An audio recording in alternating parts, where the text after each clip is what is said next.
Boa noite, boa noite, reinantes. Estamos ao vivo no nosso encontro de terça-feira. Hoje, exatamente 5 de setembro de 2023, às 20h30, no horário marcado de toda terça-feira. Estamos aqui, eu estou aqui e aguardo você chegar aí para a gente começar, o nosso estudo. Mês de setembro, mês de primavera, mês do meu aniversário, tá, gente? Se vocês quiserem me enviar um presente, não esqueçam, tá? Dia 9 de setembro. Estou fazendo 15 anos de ministério. Não, gente, até mais. É porque vocês sabem que a gente hoje em dia, glória a Deus, tem essas ferramentazinhas na internet que botam um filtrozinho, para melhorar aqui, sem precisar recorrer aos cirurgiões. A gente bota esse recurso do filtrozinho, aí parece que a gente está bem mais jovenzinha, Mas na verdade já tem algumas primaveras que eu venho acumulando flores e flores, e glória a Deus por isso. Mas nós estamos aqui hoje em 2023 e eu vou, em nome de Jesus, daqui a mais 4 dias acumular mais uma primavera. O que a gente vai fazer? O que eu vou fazer? Eu vou comemorar por ter vivido até aqui, Deus ter me ajudado até aqui. Mas nós sabemos que cada dia mais a gente caminha para chegar mais próximo de Deus. E, como todo mundo, eu não sou diferente. Mas eu comemoro, já está no dia 9 de setembro, com a idade que Deus me deu, com os anos e presentes que Deus, o Senhor, me deu para me viver. E aqui eu estou nessa terça-feira, mais um encontro, mais um estudo, cumprindo o meu chamado, o meu dever para com Deus e para com você e comigo, um compromisso que eu tenho, com Deus, de passar para você o estudo do livro de Provérbios, que é o que nós estamos estudando. Eu não sei se você está ouvindo aqui no fundo do áudio, do meu vídeo, você vai ver que sempre haverá um ruído e um barulho. Gente, agora há pouco eu estava pesquisando sobre algum recurso, ferramenta que a gente use para minimizar ou para retirar esses ruídos enquanto a gente está gravando a live. E às vezes é um que espirra, Outro tem uma live minha que tá só espirro do meu esposo. Estava gripado e não sabia se estava passando aqui. Eu não quis levantar para mim alertar. Então, quando eu fui ouvir a live, meu Deus, até um amigo íntimo lá de Belém mandou para mim uma mensagem dizendo: seu vídeo tá só espirro. O seu esposo está gripado. Depois tem um outro que eu ia começar e ele passou com uma escada. Eu até postei esse vídeo engraçado na hora da minha live. Em Belém do Pará, quando eu estive lá durante 4 meses que eu fiz as primeiras lives, não sei se você lembra, eu sempre estava falando do barulho, cheguei a adiar, os ruídos que estavam acontecendo nas minhas lives. Boa noite, Sandra, seja bem-vinda. Eu alertei a vocês, de que tinha muito barulho de fora, interferindo na live. Eu cheguei a mudar o horário da live, que era 19h30 para as 20h30. Então, eu queria dizer para vocês que lá em Belém, o ruído era de música, não é verdade? Em Belém é 2 caixas de som, 2 aparelhos de som para cada casa. Para cada pessoa, se a gente for conferir, todo mundo gosta de uma festa, de um som, de uma alegria. E aí, meu irmão, para você fazer, meu irmão, uma live ao vivo lá, você tem que conviver com isso e pedir desculpa. Então, eu estou atrás de um aplicativo que a gente instala, para poder minimizar esses barulhos. E aqui em Santa Catarina, é 2 cachorros para cada pessoa. Então aqui o ruído é latido de cachorro. Vocês vão ver que a maioria das minhas lives tem de fundo um latidozinho para a gente conviver com ele até o final. Não tem como, não tem o que fazer. Aqui as pessoas criam muito pets, tá? E principalmente dogs, cachorro. Não são muito de gatos, mas de cachorro, gente. Se você descer assim para ir à praia, todo mundo que desce dos apartamentos é com uma correntinha e uns 2 pets no mínimo, puxando para passear e para fazer as necessidades. Então aqui é assim, a gente tem que acostumar com o ruído do latido dos pets. Mas não tem problema nenhum não, porque a gente vai e termina que dá tudo certo. É ao vivo, né? Às vezes eu também estou gripada, não sei se você está percebendo, mas a minha voz hoje ela está meio estranha. É que eu estou bem gripada e se de repente vier uma tosse, você não estranha também não, que eu vou ter que conviver com isso, porque o clima aqui não está fácil, né? Um dia está quente, outro dia o frio. Então essa mudança de temperatura, ela termina influenciando, né, no nosso sistema, inclusive na minha resistência, né? Porque a gente termina que não resiste. Olha, eu tomo vitamina C, eu sou bem prevenido, eu tomo vitamina C, vitamina D3, olha aí ó, o ruído atrás aí, ó. Mas não tem jeito. O clima, a mudança do clima sempre acontece. Então nós vamos continuar no nosso estudo do livro de Provérbios, buscando sabedoria, buscando conhecimento, sabedoria divina. Nós vamos continuar porque nós terminamos a última live no capítulo 28 de Provérbios até o versículo 14. E agora, ó, tem um vizinho lá embaixo que resolveu raspar a enxada. Gente, vocês não estão entendendo o que é que acontece na hora de fazer uma live que é a palavra de Deus. Mas vamos que vamos. Fazer o quê? Ó, você tá ouvindo? Até para me ler aqui tá meio difícil. Mas continuando o nosso estudo, nós estávamos na última live, no capítulo 28, no versículo 14 de Provérbios. Então, nós vamos hoje no versículo 15 continuar. E são vários provérbios aqui de muita sabedoria, de muito conhecimento para nós aplicarmos em nosso dia a dia. Buscar ser mais inteligente, né? Mais sábio, mais cheio do conhecimento do alto. Diz assim no versículo 15 do livro de Provérbios, do capítulo 28, que como um leão que ruge e urso que ataca, assim é o perverso que domina sobre um povo pobre. Gente, que comparação, veja isso. É uma comparação de um leão que ruge e um urso que ataca. Assim é o homem mau, perverso, que domina, ou seja, que administra, né? Que tem autoridade sobre um povo pobre, necessitado. É uma comparação desigual, você não acha? É uma posição muito desigual. Porque imagina você que um povo pobre, um povo carente, um povo necessitado, não tem forças para reagir contra um leão, contra um urso faminto. Porque você sabe que o leão, quando ele ruge, ele quer afastar a presa, porque ele vai simplesmente atacá-lo mortalmente. Então, primeiro ele avisa que vai haver o ataque, por isso ele ruge, porque ele está a ponto de atacar. E o urso? O urso também, quando ataca, é para devorar. E olha essa comparação do homem perverso que domina sobre um povo pobre. Não tem a menor chance de reação. Não é verdade? O que é um urso valente atacando uma pobre pessoa?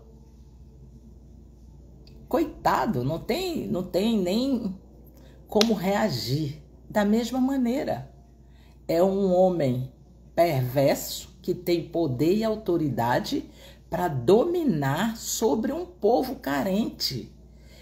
Digamos, uma ditadura onde o homem vive da ração que é lhe doada. Que força vai ter esse povo contra um homem perverso, ditador, ditatorial, um governo ditador? Não tem nem como reagir. Se ele mal se alimenta, um povo pobre, carente.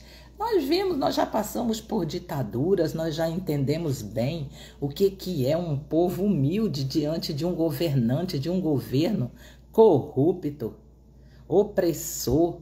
E não é só aquele que oprime, a perversidade, ela não vem apenas daquele que usa de armas e de violência, tá? A comparação aqui é realmente de um urso e de um leão.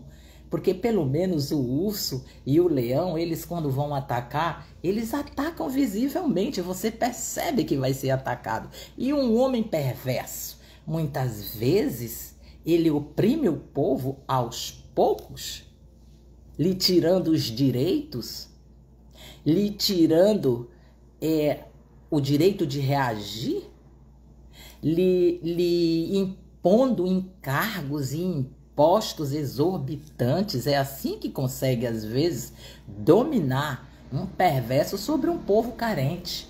Um povo carente de tudo, um povo carente, um povo pobre. Como diz aqui a palavra de Deus, um povo pobre é um povo necessitado, carente de tudo. Tem carência de conhecimento, de cultura, carência de alimento, carência de liberdade, carência de emprego, carência. Um povo pobre não pode reagir contra um perverso dominante na sua vida. Não tem como nem se esperar uma reação, não é verdade? Então a comparação é mais do que justa. Se comparar um leão que ruge e um urso que ataca com um homem perverso num governo de um povo pobre e carente. É realmente desproporcional, não é verdade?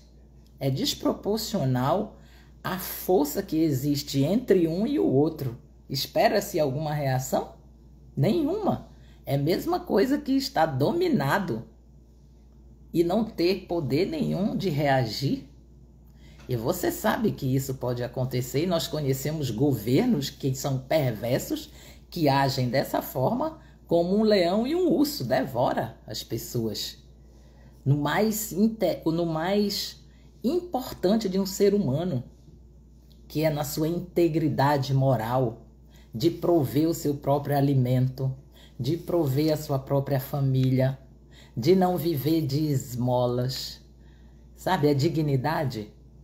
O homem perverso que domina sobre um povo carente, a primeira coisa que ele tira desse povo é a dignidade.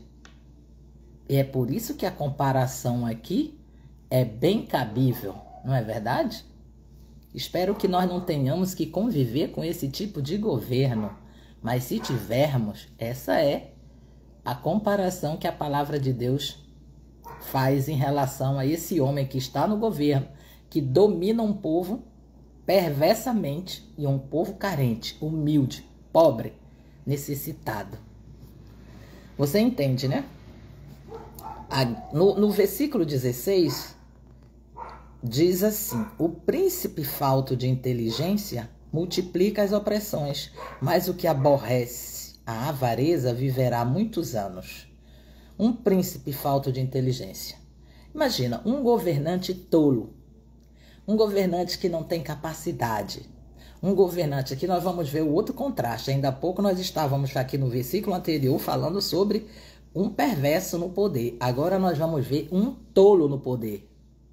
Na verdade, um tolo no poder, ele também só aumenta a opressão de um povo, porque ele não tem sabedoria, ele não tem capacidade, ele é um tolo, porque diz exatamente que o falto de inteligência, ou seja, bota-se no poder um homem que não tem inteligência, capacidade, um tolo, só vai multiplicar a opressão desse povo, não é verdade? Porque ele não vai ter capacidade, suficiência para mudar, transformar a vida desse povo.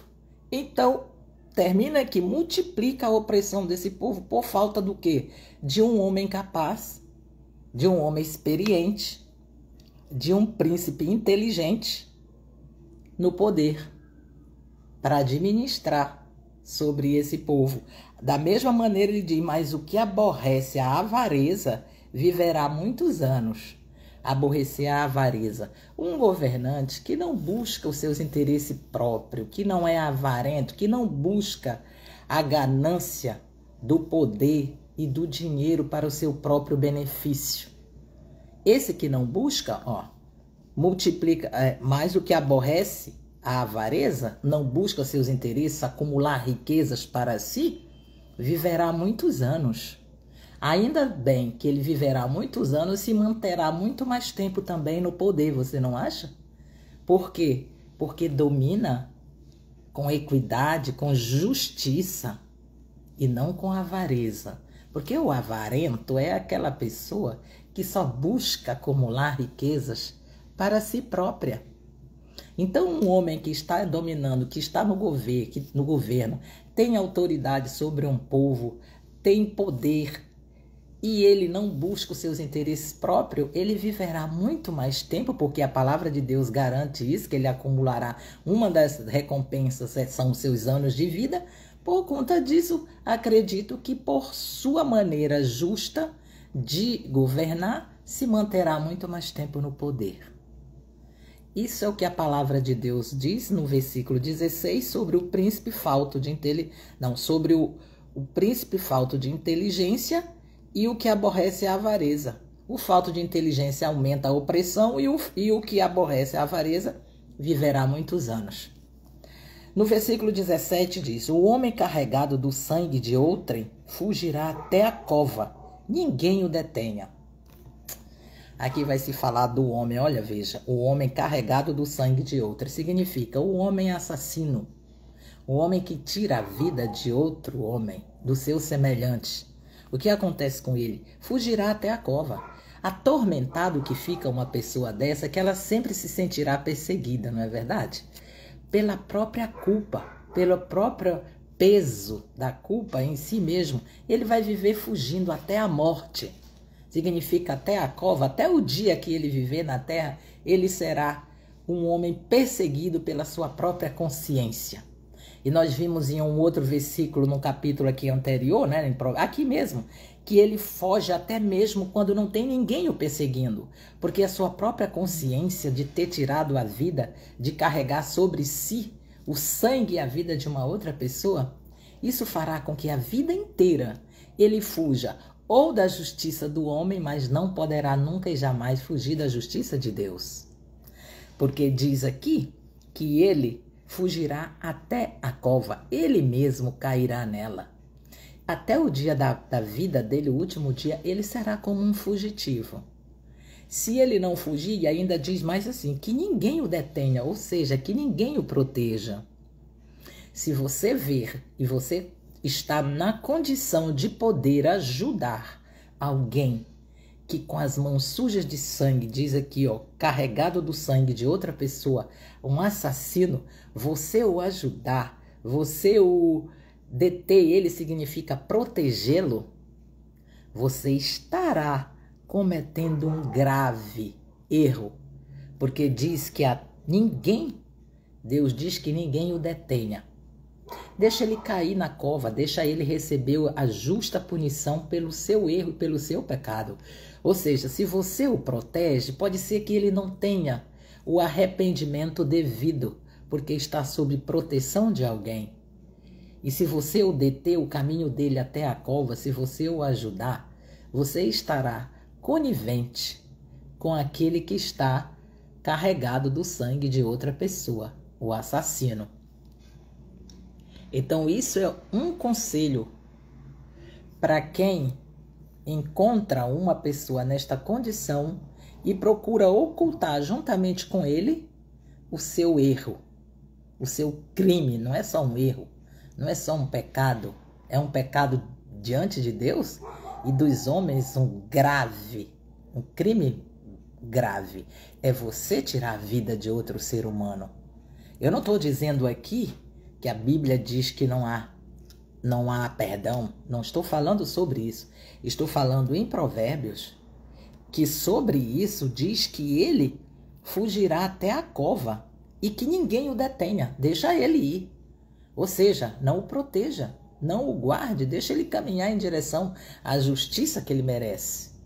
Entende isso? Então, ninguém detenha um assassino, ninguém o proteja, deixa ele receber a devida punição, tanto na lei dos homens quanto na de Deus, na justiça divina. E a justiça humana também tem a punição devida, a penalidade devida a quem comete tal pecado. E você nunca deve protegê-lo. Ele tem, segundo a lei, direito à defesa, nós sabemos disso. Mas nós, como cristão, sabendo disso aqui, desse conselho, devemos evitar deter esta pessoa ou a protegê-lo ou guardá-lo. Você entende, né? No 18 diz assim: o que anda em integridade será salvo, mas o perverso em seus caminhos cairá logo. Outro versículo que vai até junto com o anterior explicar mais ou menos a mesma coisa. O que anda em integridade? O que anda em caminhos certos? O que tem uma conduta correta? O que é íntegro? O que moralmente faz as coisas certas, como deve ser feito corretamente? Então, o que anda em integridade será salvo. Será salvo, mas o perverso em seus caminhos cairá logo. Olha, gente, não está se falando aqui quem anda em integridade será salvo, que o homem por suas obras tem a salvação garantida. Não é disso que está falando aqui, porque nós sabemos que em Provérbios foi escrito anteriormente a vinda do Senhor Jesus, que ainda vem lá muito posteriormente, a escrita do livro de Provérbios. Jesus vem depois disso aqui, 1000 anos após. Mas aqui nós estamos falando será salvo. O que anda em integridade não cairá em algumas desgraças que cai aquele que anda em caminhos errados, entende? De maneira honesta. Aqui é andar de maneira desonesta, em caminhos errados, em condutas erradas e em comparação ao perverso. Um que anda em integridade de conduta, né? Honestamente, e aquele que faz o mal. Então, com certeza, em contrapartida, o perverso terá punição, enquanto que o que anda em integridade é salvo. Receberá, com certeza, muito mais recompensa pela sua integridade, pela sua forma honesta de viver, do que o que anda em caminhos perversos com condutas erradas. Em seus caminhos cairá logo, em seus próprios caminhos, nas suas próprias armadilhas, né? O perverso, quando ele pensa que está se dando bem, ele pode cair nos seus próprios caminhos que ele enredou para andar, ele cairá. Uma hora, eu sempre digo que o mal do esperto, né? Naquele assim, entre aspas, é pensar que todo mundo é besta e que todo mundo cai nas ciladas dele. Mas ele mesmo cairá nas ciladas, nas armadilhas, na cova que ele cava para os outros. Esse é o caminho do homem perverso que maquina o mal intencionado, que tem má fé, que faz coisas que desagradam a todos e inclusive a Deus, mais primeiramente a Deus. Esse é o homem que cairá nos seus próprios caminhos. E não demora, né? Porque a palavra diz assim que ele cairá logo. Ou seja, não demora muito e ele estará no lugar devido. No 19 diz: o que lavra a sua terra virá a fartar-se de pão, mas o que se ajunta a vadios, gente, olha esse termo, a vadios, o que acontece com quem se ajunta a vadios? Se fartará de pobreza.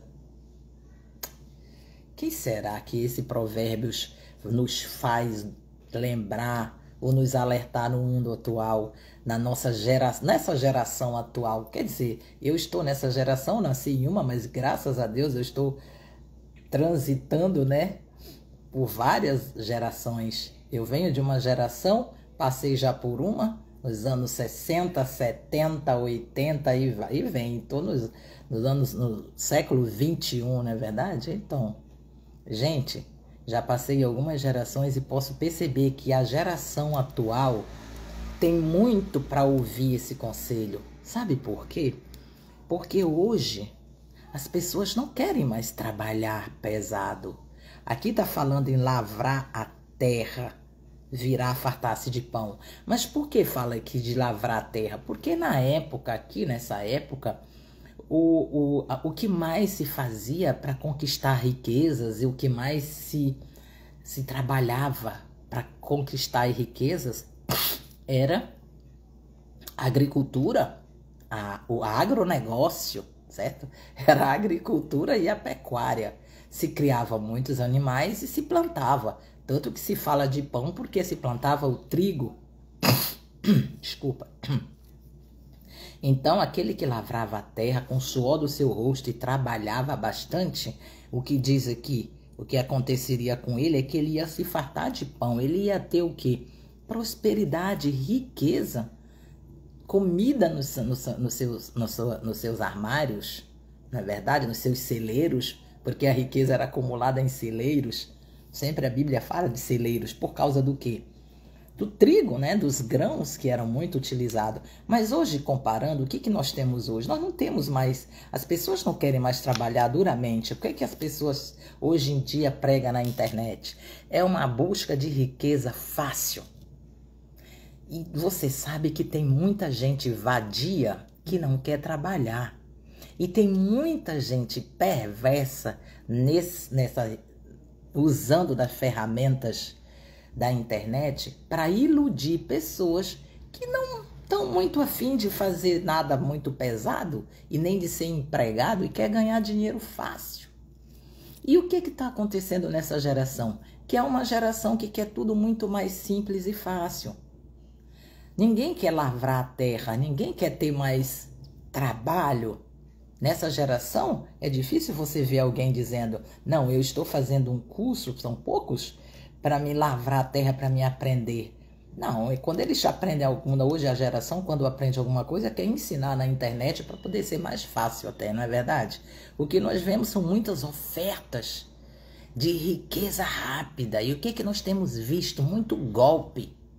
Porque quem se alia aos vadios, esses vadios que estão na internet enganando pessoas, dizendo que se você fizer tal coisa, que comprar tal curso, ou fizer qualquer coisa aqui, amanhã você está rico, milionário como ele ficou, e aí ostentam vidas falsas e mentirosas, andando em carrões, morando em mansões que você sabe que vai enredar aqueles que não querem trabalhar duramente, levam prejuízos terríveis. E não é só gente pobre, gente. Tem gente rica entrando nessas propostas de mais dinheiro e mais dinheiro. Quanto mais fácil, melhor.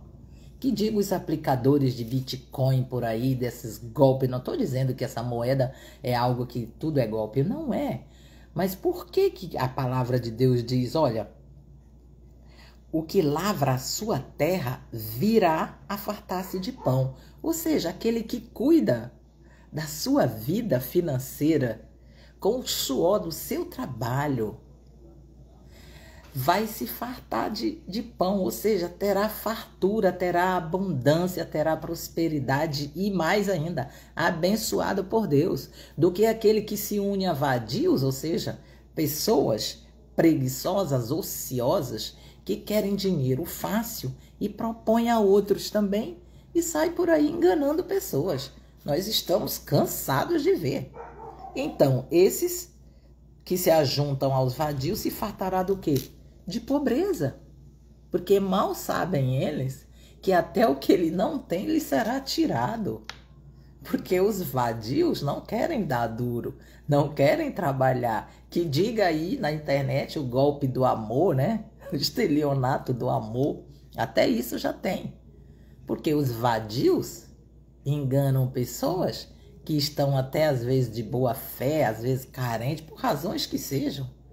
Mas se aliam a essas pessoas, entram na conversa dessas pessoas, na promessa de dinheiro fácil, na promessa de não dar duro, de não lavrar a terra, de não suar, de não ter canseira, e terminam enredados por golpes financeiros que até o pouco que lhe tem será tirado. Por conta de não querer lavrar a terra. Não é literal, mas é no sentido de não querer trabalhar, não querer dar o duro, o suor do rosto, fazer aquilo que se fazia no passado, cuidar da sua terra, e hoje se fala também. Não quer mais, ninguém quer ser empregado de empresas, todo mundo quer ganhar dinheiro na internet, não está todo mundo querendo ganhar dinheiro, gente? Cada vez que eu abro o meu Instagram, são promessas incríveis. Aí aquela conversa, tu vai assistir um vídeo 30, 40 minutos, 1 hora, dizendo que vai te dar uma coisa e enreda numa venda. Numa venda de milagre, para te fazer uma proposta milagrosa. Porque se tu fizer aquilo, tu vai ficar rico. Se tu fizer a outra coisa, tu vai ficar rico. É tanta proposta que a gente já, se fosse em todas elas, meu Deus, só de comprar, você já perde tudo que tem. Ainda mais quando você compra e é um golpe. Não é verdade? Então é disso que o versículo aqui fala. O que anda, diz assim, o que lavra a sua terra virá fartar-se de pão. Então cuida do teu trabalho, trabalha com honestidade, com esforço e ganha o teu dinheiro abençoado e sai dessa de querer entrar em conversa ofiada de vadios que tá cheio aí usando ferramentas milagrosas para enganar pessoas. Não te alia a elas não, cuidado, abre o olho. Tá cheio de vadio. Se você se aliar a ele, você vai ter o quê? A juntar-se a ele, se fartará de pobreza. Vai ficar pobre sim. Aquele que quer ver outros que Deus fala sobre pobreza, que fica pobre, é aquele que dorme, gosta de dormir, o preguiçoso. O vadio é o ocioso, aquele que dorme demais empobrece. Nós vamos ver vários provérbios. No provérbio 17 vai falar daquele que dorme, gosta de dormir. O outro, no provérbio também, que já falamos aqui, 20 do 4:13, vai falar no provérbio 19:15. O que não gosta de trabalhar, o que gosta de dormir. Esse tipo também vai se fartar de pobreza. E aqui fala do que se alia ao vadio. Vadio no sentido de... Tem vadio que não quer trabalhar e ainda quer dar golpe nas pessoas. E os vadios é aqueles que são ociosos e não querem nada com trabalho. No 20 diz assim: o homem fiel será acumulado de bênçãos. Olha a fidelidade aqui, abençoando.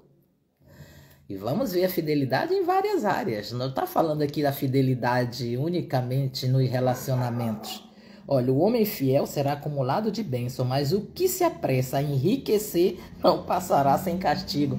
Novamente, a ganância pela riqueza fácil vem alertar aqui que o que se apressa para enriquecer não passará sem castigo. E o castigo do que será?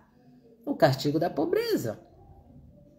Porque aquele que se apressa a enriquecer também pode entrar em golpes. O apressado de querer ultrapassar, sabe, pular etapas, ficar rico rapidamente, gananciar rapidamente, enganar, dar golpes para enriquecer apressadamente antes até do tempo do Senhor, antes até de trabalhar o suficiente para acumular a sua riqueza, eles se apressam. E esta pressa é que vai causar castigo. Diz que o apressado come cru, não é verdade? Mas aquele que tem paciência, aquele que dá um passo atrás do outro, não vai ter esse castigo. Por quê? Sendo fiel a si mesmo, fiel a Deus, fiel ao seu próximo. A fidelidade em todos os âmbitos aqui está sendo contemplada como algo que abençoa o ser humano, porque diz que será acumulado de bênçãos a pessoa honesta. Fiel no sentido de honestidade, entende isso? Você ser honesto, você ser fiel com Deus, você ser fiel com seu parceiro, você ser fiel com seu amigo, você ser honesto nos seus negócios, em todos os âmbitos da fidelidade, da honestidade, vai cobrir você de bênção, porque isso será recompensado por Deus. Porém, o apressado, fiel, por exemplo, aquele que não está querendo tirar proveito, sendo fiel aos princípios legais da riqueza, sendo fiel aos princípios legais de como acumular bens, sem fazer nem tirar proveito de ninguém, esse será acumulado de bênçãos, será recompensado por Deus. coberto de prosperidade. Quem é fiel nos seus relacionamentos nem precisa dizer. E quem é infiel, fidelidade e infidelidade nunca foi e nem será uma qualidade de alguém que mereça ser abençoado e que venha a ser acumulado das bênçãos de Deus. Então, o homem fiel será acumulado, o homem honesto, o homem fiel, de boa conduta, o íntegro. Todos esses têm um caráter que Deus olhará com muito mais desejo de abençoar do que aquele que fica querendo tirar proveito e não é honesto. Mas o que se apressa a enriquecer não passará sem castigo. Vai ser castigado às vezes com a sua própria ganância. 21, no versículo 21, gente, nós estamos no provérbio 28, capítulo 28, provérbios e versículo 21. Parcialidade não é bom, porque até por um bocado de pão o homem prevaricará.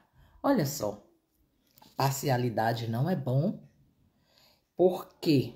Não é bom, porque até por um bocado de pão o homem prevaricará. O que será prevaricar, né? O homem que prevarica, ele, na verdade, ele termina, ou ele deixa de fazer, ou ele retarda os deveres dele no cargo que exerce. Nós vamos ver esse termo muito utilizado aqui no nosso país, no prevaricar, em relação a funcionários públicos. Lembra que tem alguns que é diferente de corrupção, tá? Prevaricação e corrupção é diferente. O corrupto é aquele que age em interesse de outras pessoas. Recebe-se uma recompensa, mas o interesse daquele ato é interesse de terceiro, ele age. Mas esse aqui, o que prevarica até por um pedaço de pão, é aquele que usa de má fé, deixando de exercer ou retardando um ato que ele deveria fazer, um ato por interesse próprio, usando de má fé. Você entende? Digamos que, eu vou falar aqui. Digamos que um funcionário público tem que agir de uma maneira e ele age de outra, em interesse dele, ele retarda uma ação porque aquilo vai, de alguma forma, beneficiá-lo. Então, ele deixa de fazer ou ele faz tardiamente, por um interesse próprio dele. Já o corrupto, ele faz isso também, mas só que pelo interesse de terceiro, tá? Nesse caso, seria a corrupção ativa. E do caso do funcionário público, seria a corrupção passiva. E quem corrompe, ativo. Então, a prevaricação aqui é quando age em benefício próprio.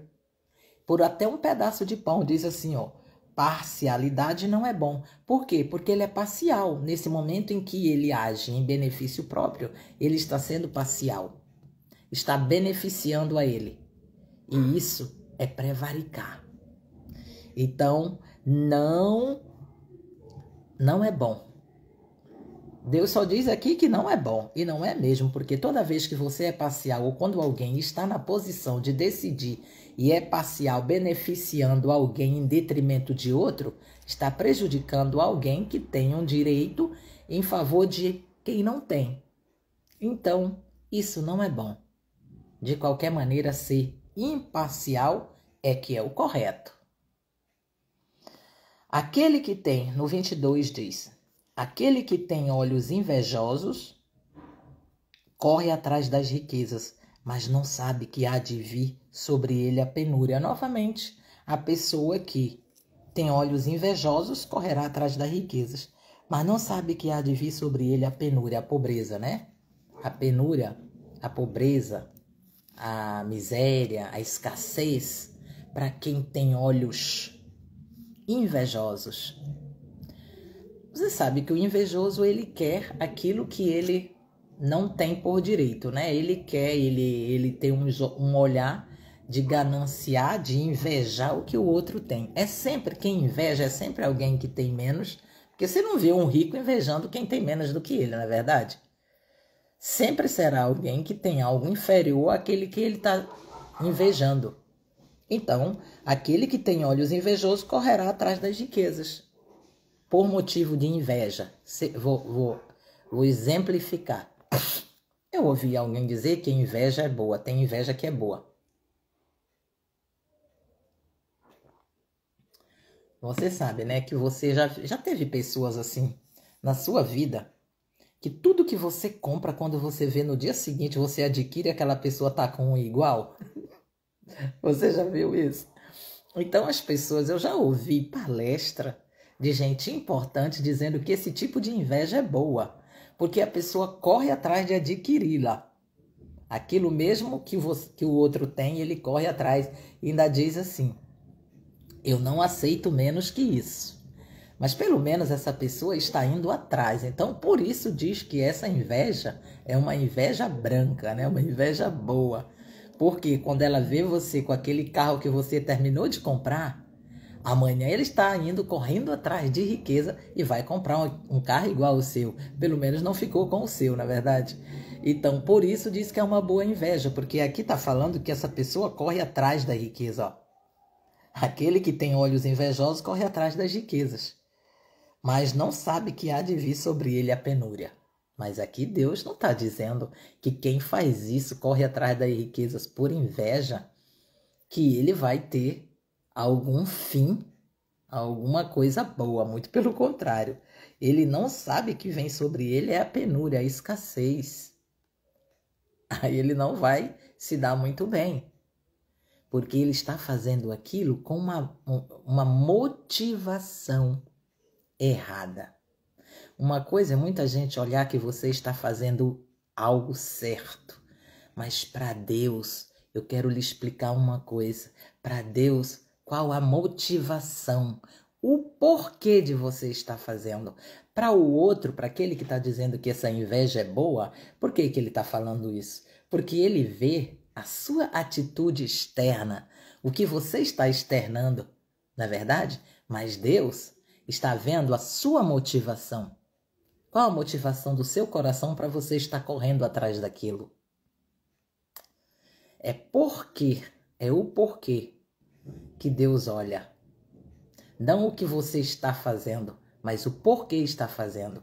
Por isso, aquele que tem olhos invejosos corre atrás da riqueza, mas não sabe que há de vir sobre ele a penúria, porque a motivação do coração dele não é boa para Deus. Preste bem atenção qual a motivação de você hoje estar buscando o que busca. Porque você hoje quer o que você quer, deseja o que você deseja, está fazendo o que você está fazendo. Se pergunte, por que eu faço o que eu faço? Qual a motivação, o porquê de você estar fazendo o que você faz hoje? Você já parou para pensar? Qual a verdadeira motivação que você tem para trabalhar onde trabalha, para fazer o que você está fazendo? Eu vou falar aqui no nosso ministério, aquele que é chamado para a pregação da palavra. Você que ama pregar a palavra de Deus, você que está na internet pregando a palavra, você já se perguntou qual a motivação do seu coração para você fazer? Você está aí fazendo, qual a motivação? Você pensa que para Deus é a mesma maneira, o olhar dele é o mesmo olhar do quem está assistindo você? Você pode estar fazendo essa motivação aí, internamente dentro de você, não ser aquela motivação que agrada a Deus. Você entende? Muita gente faz coisas que parecem aos olhos dos homens muito bom, perfeito, está fazendo a coisa certa. Mas Deus está olhando é a motivação do porquê que está fazendo. Pode ser que isso tenha muita valia a quem assiste, mas e para você? Qual a motivação? Será que você terá a recompensa que verdadeiramente tem valor? Que verdadeiramente é a que vai te fazer diante de Deus aprovado? É de se perguntar qual a motivação do coração das pessoas para estarem fazendo o que elas fazem. Querem ser, digamos assim, aprovadas? Querem receber aplausos? Qual a motivação realmente? Receber likes? Ter milhões de seguidores? Você sabe que tem gente que só prega a palavra de Deus para multidões.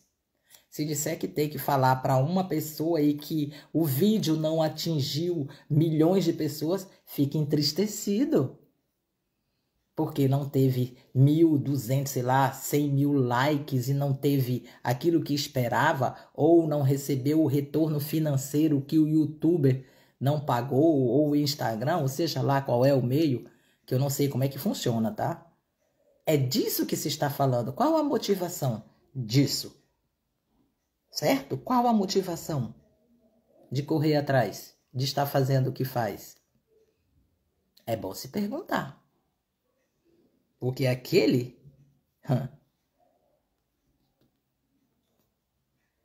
que corre atrás das riquezas e não sabe o motivo por que está correndo, termina que a recompensa é a penúria.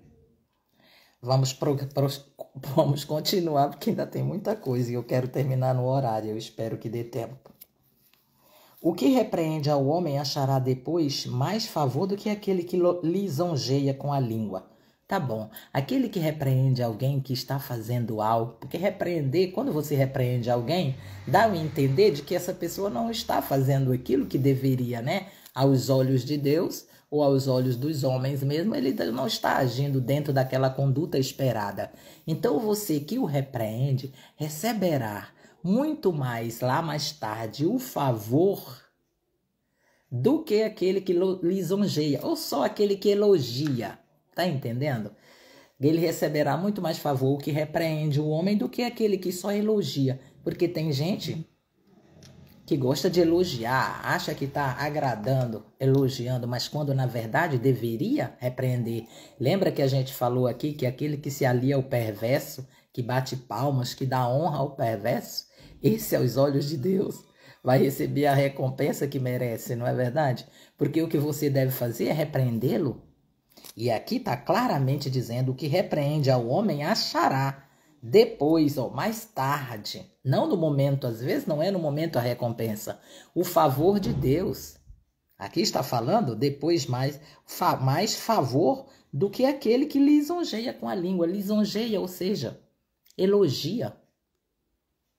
Porque ao invés de repreender, se alia, bate palmas, dá honra, elogia, diz que está certo quando está errado, diz que está tudo bem, não tem problema nenhum, você está certo ou você está correto, você é perfeito, você é isso, você é aquilo. Isso é lisonjear, certo? Elogiar. Quando na verdade deveria exortar e repreender, chamar a atenção. Porque é esse que você faz, você receberá o favor lá na frente. Pode ser que no momento que você faça isso, porque você sabe também que aqui, no próprio livro de Provérbios, vai dizer que quando você repreende um sábio, fica mais sábio. Mas quando você repreende um tolo, você vai ter afronta. Mas não importa, você está fazendo a coisa certa. Não tenha medo de não ser aprovado, de não ser elogiado por ter agido corretamente. O seu papel é repreender e não elogiá-lo. Deus espera de você e de mim essa conduta de repreender aquele que você vê, ainda mais se for um irmão em Cristo, que você vê que está por caminho. Paulo alertou isso, que devesse ser repreendido, como ele fez a Pedro. Ele dá até um exemplo de que ele teve um momento em que ele repreendeu publicamente a conduta de Pedro. Então, aqui claramente está dizendo, ao invés de você lisonjear, elogiar, repreenda o que está errado e receberá de Deus mais tarde muito mais favor do que se estiver elogiando. Entendeu direitinho? Então, no versículo 24 diz assim: o que rouba seu pai ou a sua mãe e diz, não é pecado, companheiro é do destruidor. É forte. É forte, porque aqui está se tratando de roubar pai e mãe, alguém próximo a quem você deve honra e respeito, consideração, fidelidade, que mais, gente? Os pais, o pai e a mãe, não é para ser tratado aqui, olha só, como uma fonte de renda desonesta. Porque o que rouba seu pai ou a sua mãe e diz não é pecado. Tem mais ainda. Além de roubar, ainda diz que não é pecado. Nós estamos falando de pecado, nós não estamos falando de crime. Porque eu, como advogada, sei que existe sim o furto, né? Que aqui não está falando, aqui está falando, olha, o que rouba. Na verdade, no direito nós temos uma diferença entre roubar e furtar, né? Não sei se você sabe disso, mas roubar é de uma forma e furtar é de outra. Então aqui está falando do roubo do pai e da mãe. Por quê? Porque são pessoas em que que confiam na gente, te dá confiança. E você, ao invés de aproveitar dessa confiança, você rouba. Você furta, porque na verdade roubar é que se usasse violência, né? O roubo é uma coisa mais agressiva que usa de violência. O furto é aquele que tira às escondidas. E aqui está se falando de algo muito mais grave, que é de pessoas que nos dá confiança, nosso pai e nossa mãe. Pessoas que nós moramos juntos, que nos deu vida. E você roubá-lo. Isso é um pecado para Deus, olha só. Porque ele diz, e ainda diz, isso não é pecado, porque do meu pai, há pessoas que acham, olha, preste atenção, pessoas... Desculpa, gente, eu tô um pouquinho gripada, eu falei, né, no princípio da live. Então, de vez em quando vem assim, dá licença, vem assim sem esperar. Existem pessoas que pensam, filhos que pensam, que o que pertence ao pai e à mãe lhe pertence também. Mas eu sinto lhe dizer que você está equivocado. Por quê? Porque o seu pai e a sua mãe ainda estão vivos e durante eles estarem vivos, você ainda não tem o direito de deter o patrimônio do seu pai e da sua mãe. Só quando eles falecerem você é herdeiro, você sabe disso. E se você antecipadamente tirar essa vantagem do seu parentesco de ser filho, você vai estar furtando. Deus aqui está dizendo que é furto. Se não é diante do homem, se não é crime, isso aí é outra coisa. Mas para Deus é furto. Está escrito aqui. Eu não estou falando se é crime. Mas para Deus aqui, ó, que rouba seu pai e a sua mãe e não é pecado, para Deus é pecado. É companheiro do destruidor. Agora veja, olha a comparação. Destruidor é algo forte, você não acha? O destruidor na Bíblia, inclusive, foi comparado a uns gafanhotos. Você lembra que lá na época ainda, aqui no Velho Testamento, quando Deus fala do destruidor dos gafanhotos que virão e comerão, vem o migrador, vem o devorador, vem o destruidor, um tipo de gafanhoto que comia, que destruía uma plantação rapidamente. Então essa pessoa é comparada a esse inseto, a um destruidor, alguém que não constrói, que não edifica, só destrói. Então, não queira comparar o que Deus diz com o que o homem diz. Aqui nós estamos falando se é pecado. Para Deus é. E inclusive compara ao destruidor. Isso não mudou, tá? A palavra de Deus não muda. Não se tirou da palavra aqui se é pecado ou não. Se é certo ou não. Vamos analisar no sentido, é correto para Deus? Não vamos falar em pecado, porque tem muita gente que esse nome aí, só em falar em pecado, já critica quem fala pecado. Mas vamos falar certo e errado. É uma conduta certa para Deus? Segundo o que você está ouvindo aqui no versículo, o que rouba seu pai ou a sua mãe e diz, não é pecado. Companheiro é do destruidor. Deus está ou não está condenando a conduta de quem furta pai e mãe? Está. Então, não é porque o juiz ou porque a lei diz que não é crime, que para Deus deixou de ser. Você entende isso? Você entende essa diferença, meu irmão? Você que pega aí a carteira da sua mãe, você que vai lá na conta do coitado do seu pai e da sua mãe, que já estão idosos, e vai lá e mete a mão e diz, não é pecado? Deixa, Deus está te olhando, hein? Ainda que a lei venha te dar algumas regalias pelo fato de ser filho, ou de ser mãe, ou de ser parente, ou marido, ou mulher, ou ascendente, ou descendente, porque o artigo 155, que fala no nosso Código Penal, vai dar no artigo 158 certas regalias, né? De que alguém pode mexer no patrimônio de outro e ter algumas prerrogativas ali que vai passar a mão em cima e terminar defendendo o ladrão, o furtador, o desonesto. Na lei o homem já deu um jeitinho, mas eu te digo que para Deus não tem jeitinho, é errado. O certo é pedir, o certo é ter autorização para fazer, o certo para Deus é isso. E não vai dizer para Deus que não é pecado, porque para Deus é, tá? Para Deus é.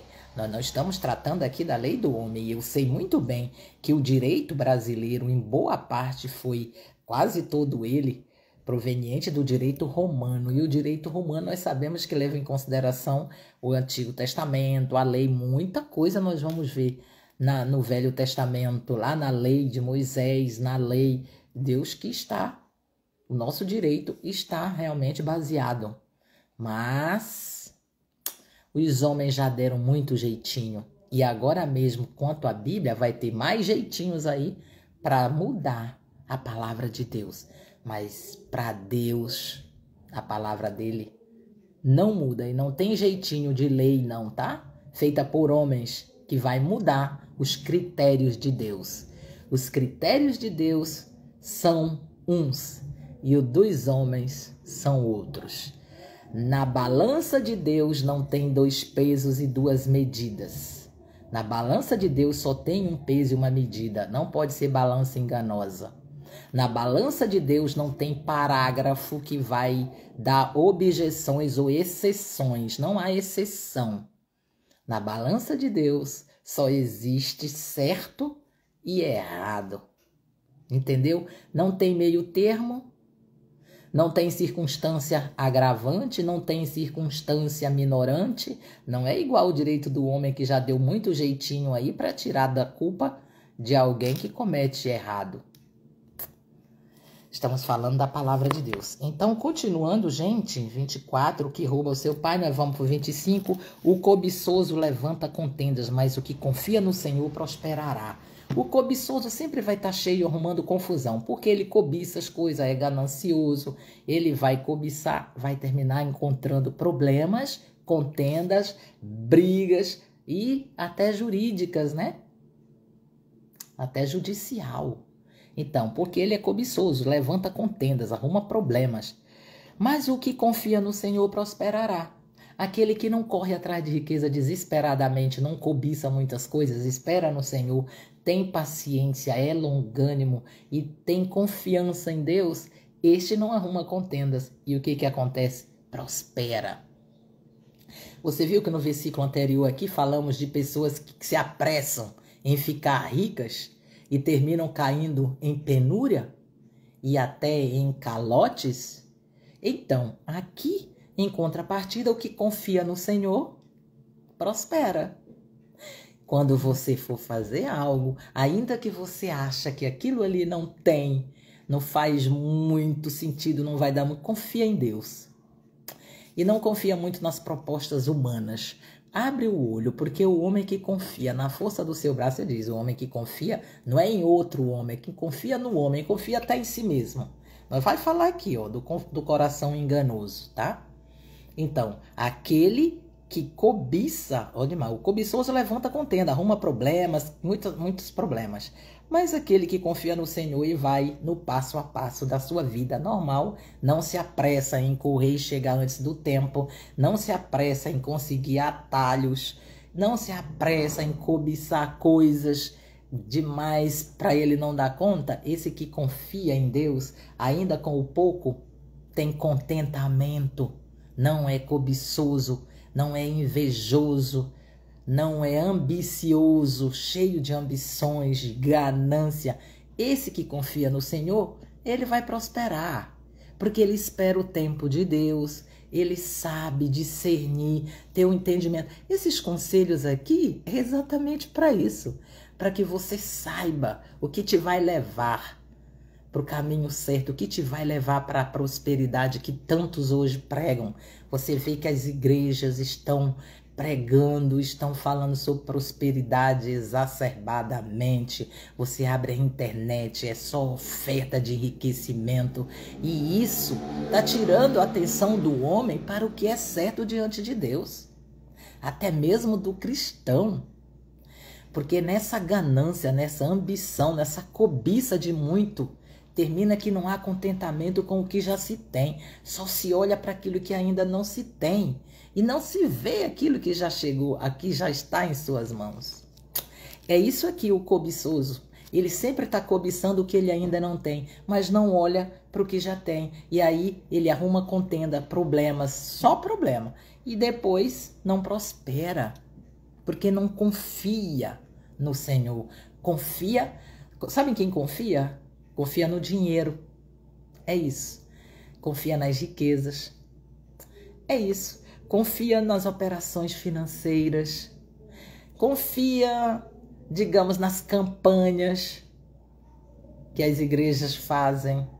E esquecem de confiar em Deus. Porque vão confiar em promessas humanas. Sinto muito, mas a maioria hoje está perdendo de prosperar porque confia muito em propostas milagrosas de homens, né? Porque o milagre mesmo vem do Senhor. No 26 diz, o que confia no seu próprio coração é insensato. Nem preciso dizer confiar no seu coração, por quê? Porque lá em Jeremias 17:9 diz que o coração do homem é enganoso. E também Deus diz que de tudo que você tem que guardar, guarda o seu coração. Porque é dele que vem, que nascem, que jorram as fontes de vida. Mas também, as fontes também que vêm, que maquinam, que planejam o mal, também vêm dali. Por isso, preserva ele, guarda ele para Deus. Então não confia no seu próprio coração, é insensato. Mas o que anda em sabedoria será salvo. Salvo, e não está se falando apenas salvo diante de Deus, porque tem uma forma de você adquirir a salvação que já foi feita e você recebe-a gratuitamente. Você não tem que investir nada, dinheiro, nem esforço, nem na bolsa de valores você tem que depositar, quanto mais em envelope de campanha, quanto mais em algum sacrifício humano para você conquistar esta salvação e que anda em sabedoria. O que é sabedoria aqui? Sabedoria divina. E o que é que Deus está dizendo aqui? O que anda em sabedoria? Aquele que ouve, aplica, que anda em caminhos retos, sensato. Este homem que tem sabedoria, esta mulher, vai chegar exatamente no caminho certo que levará à salvação. E sabe qual é o caminho certo, a decisão? É Cristo. Exatamente, porque aqui, bem antes de Cristo, já se falava em salvação. Só que nesta época aqui havia sacrifícios para isso. Mas o sacrifício já foi feito. Então, se você é sábio, sensato, você toma uma decisão correta e será salvo. E a decisão correta é hoje, agora. Não é aplicar na bolsa, é aplicar na sua salvação. Cristo Jesus. É a sua bolsa de valores, é o seu lucro. Sabe qual é o seu lucro de toda a vida que você vive na terra? Jesus já declarou isso para mim, Deus me disse. Se você crê, o nosso lucro, o meu lucro, Deus me disse, é a salvação. Nada mais tem lucro. O lucro que você obtiver nos seus investimentos vai ficar aqui. O lucro que você obtiver naquilo que você plantou na sua plantação vai ficar aqui. O que você investiu no gado que você tem da sua fazenda vai ficar aqui. Mas qual é o lucro? Porque a palavra de Deus diz: do que adianta o homem ganhar o mundo inteiro e perder a sua alma? Então, o seu lucro, o que você está investindo hoje em sabedoria, é descobrir que o teu verdadeiro tesouro, o teu lucro de todos os teus investimentos aqui na terra, é você viver uma vida eterna, é ganhar a tua salvação. Essa é a grande sabedoria de investir corretamente e ter um lucro grandioso. Tem lucro maior do que esse? Deus me disse e me revelou a mim. Disse: filha, o teu lucro aqui na terra é a tua salvação. De tudo que tu fizer, o lucro que tu tens.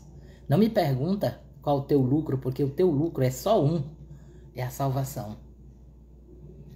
Posso ganhar rios de dinheiro, mas não vou poder fazer nada com ele depois que eu fechar os meus olhos. Então entenda, andar em sabedoria será salvo, mas se fizer essa opção. O que dá ao pobre não terá falta. Novamente vamos falar de prosperidade aqui, você já viu. Muitos dizem que na Bíblia tem 2.350 versículos, eu ainda não fui conferir, eu não posso provar isso para você, porque eu não conferi, mas eu já ouvi de pregadores que pregam a palavra de Deus sabiamente muitos anos, que existem 2.350 versículos falando de riqueza, de dinheiro. Mas na igreja, quando se fala, as pessoas têm pavor, né? E raiva, uns ficam com raiva, outros condenam e tal. Mas não é para não se falar. Tanto que a Bíblia fala. Mas como é que fala? Com sabedoria.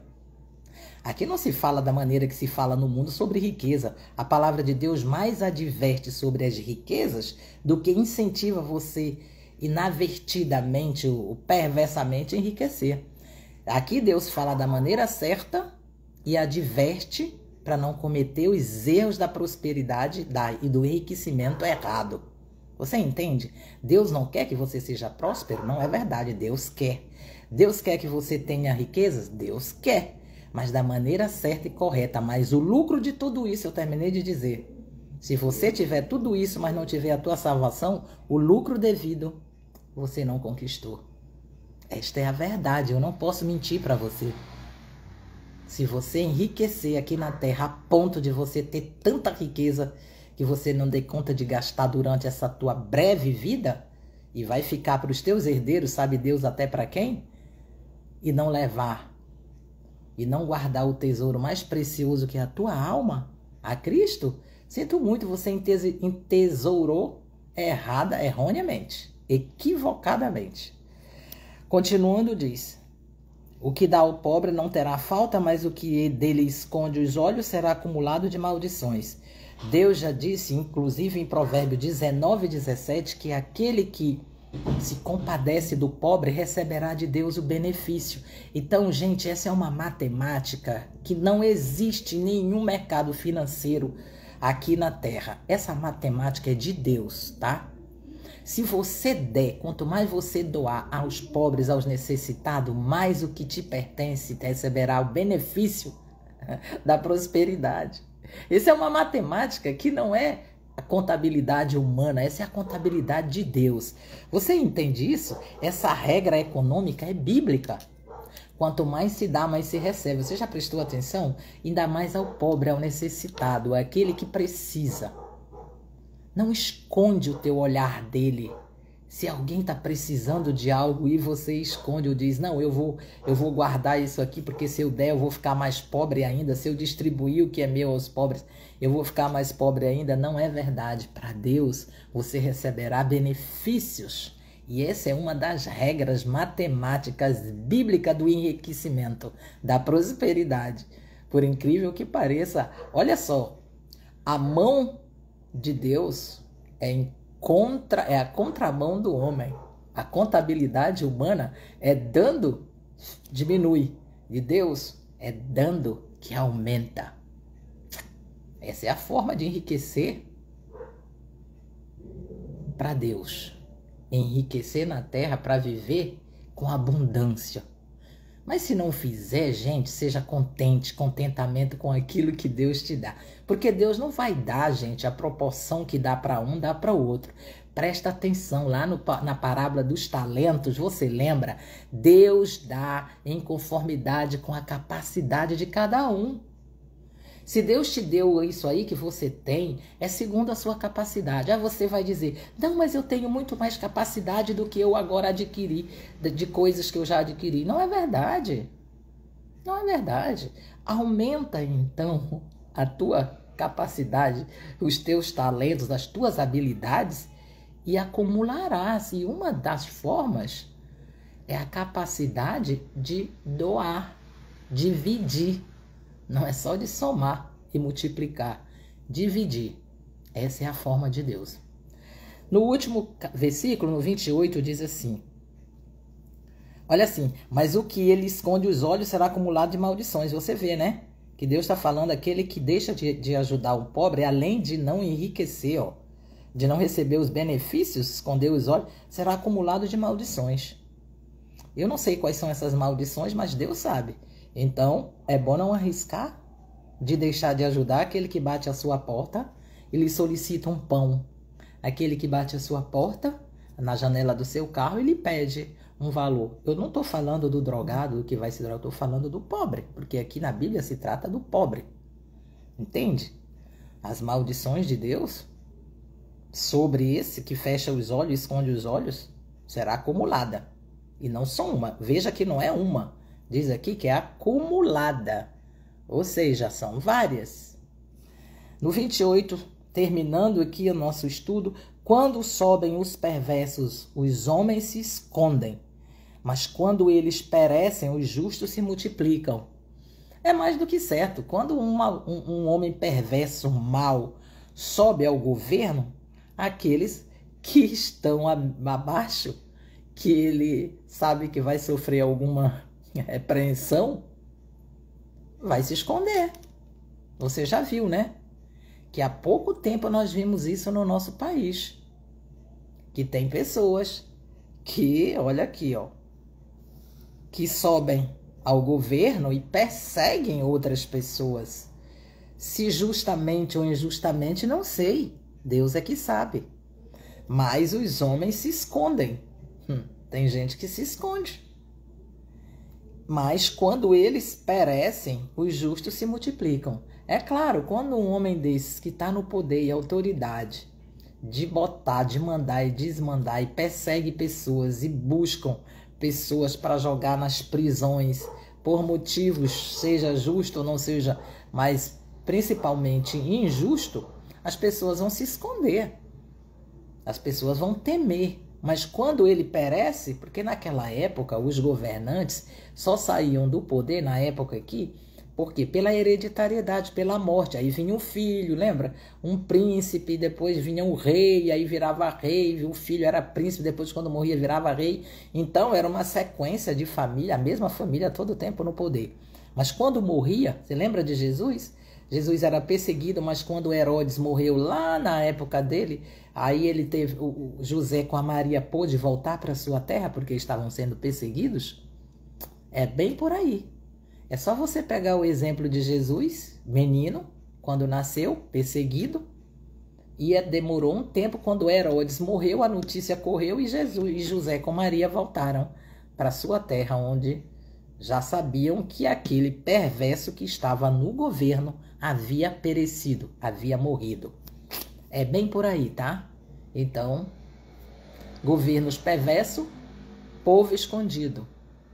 Governo justo, de boa conduta e bons atos, aumenta-se os justos. É dessa forma na palavra de Deus. Gente, estou 15 minutos além, mas vale a pena porque nós concluímos aqui o capítulo 28. Espero que você tenha entendido, espero que você esteja aproveitando, tirando proveito desse estudo. Espero em Deus que tanto eu quanto você estejamos cada dia mais sábios, sabendo do que está escrito nos princípios divinos, porque esse livro são de conselhos, princípios, provérbios de sabedoria de Salomão, provérbios são palavras de conselhos, de orientação, de repreensão, porque toda a palavra de Deus é divinamente inspirada. E se você entender o que é a inspiração do Espírito e desta palavra, você vai compreender que é pelo mesmo Espírito que você entende ela e que você tira proveito dela. Porque se o Espírito não estiver em você, para você compreender o que o Espírito quer dizer em tudo isso, vai ser só apenas um conhecimento que não vai ficar gravado no seu coração, na sua mente, para mudar e transformar alguma situação que você esteja vivendo.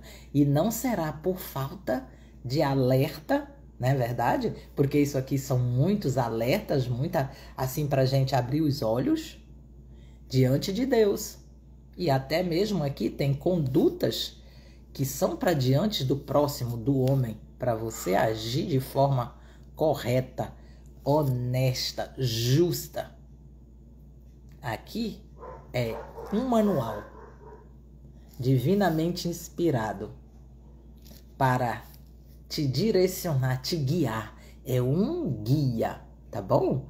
A Bíblia é um guia inspirado pelo Espírito Santo para preservar a sua vida e a sua alma para Cristo.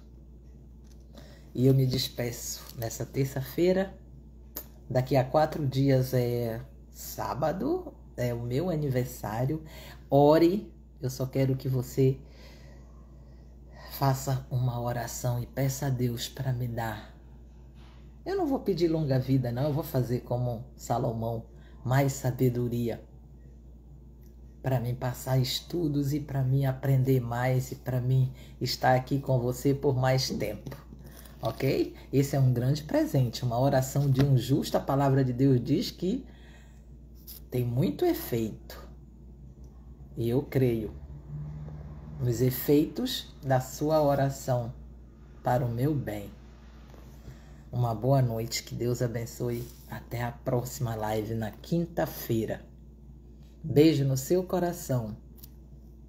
Bye, bye. Tchau, tchau.